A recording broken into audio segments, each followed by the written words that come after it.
সুপ্রিয় দেশবাসী, দেশে কিংবা বিদেশে, কাছে কিংবা দূরে, যে যেখান থেকে আপনারা আমার ভিডিওটি দেখছেন, আমি আলামিন অতীতের কথা ডকুমেন্টারির পক্ষ থেকে আপনাদের জানাচ্ছি শুভেচ্ছা এবং সুস্বাগতম। এখন উপস্থিত আছি ফরিদের দোকান। এটি হচ্ছে মূলত সিরাজগঞ্জ জেলা শহর হতে প্রায় 26 কিলোমিটার দূরে উল্লাপাড়া উপজেলার অন্তর্গত 6 নং দুর্গানগর ইউনিয়নে এই ফরিদের দোকানটি অবস্থিত। ফরিদের দোকানটি মূলত যেই জায়গাতে রয়েছে এটি একটি বিশ্ব রোড। এই বিশ্ব রোডের পাশেই, অর্থাৎ 3 রাস্তার মোড়ে, পূর্ব পাশে রয়েছে হলো মহেশপুর গ্রাম, দক্ষিণে রয়েছে মরিচা, উত্তরে রয়েছে হলো জুংলিপুর।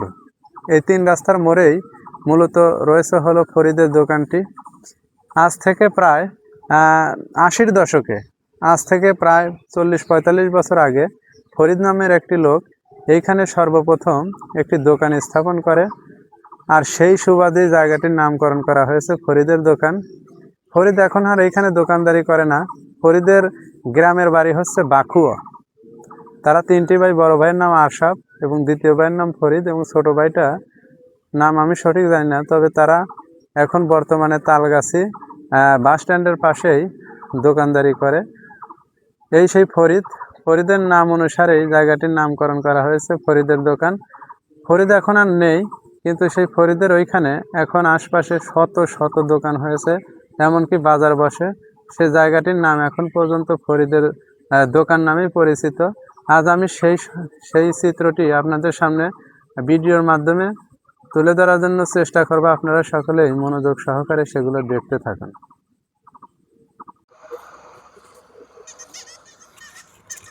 আমি এখন যে রাস্তা ধরে যাচ্ছি মূলত এটি হচ্ছে বিশ্ব রোড। এই বিশ্ব রোডটি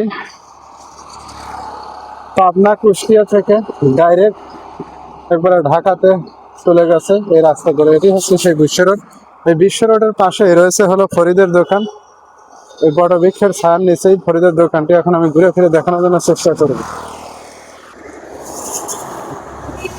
ফরিদের দোকান ছিল, কিন্তু ফরিদ এখন আর এখানে নেই।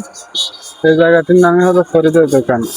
এখানে অসংখ্য দোকানপাট থাকলেও এখন ফরিদের এখনো দোকান নেই। তবু রয়ে গেছে তার সেই স্মৃতিমাখা নামটি, ফরিদের দোকান। এখানে এখন বাজার লাগে। এই বাজারটি ফরিদের দোকান নামে পরিচিত লাভ করেছে। ফরিদের দোকান এই সেই জায়গা, ফরিদের দোকান নামে পরিচিত। ছায়ার নিচেই মূলত ফরিদের দোকান ছিল, এখন আর ফরিদ নেই। তবে এই বাজারটি এখন ফরিদের দোকান নামে পরিচিত বা ফরিদের বাজার নামে পরিচিত। আমি আলামিন অতীতের কথাগুলো ডকুমেন্ট আকারে আপনাদের কাছে তুলে ধরার জন্য চেষ্টা করি। আজকের মতো ভিডিওর কার্যক্রম এখানে শেষ করতে যাচ্ছি। দেখা হবে পরবর্তীতে অন্য কোনো ভিডিও নিয়ে। সে পর্যন্ত আপনারা সবাই সুস্থ থাকুন, ভালো থাকুন। আল্লাহ হাফেজ।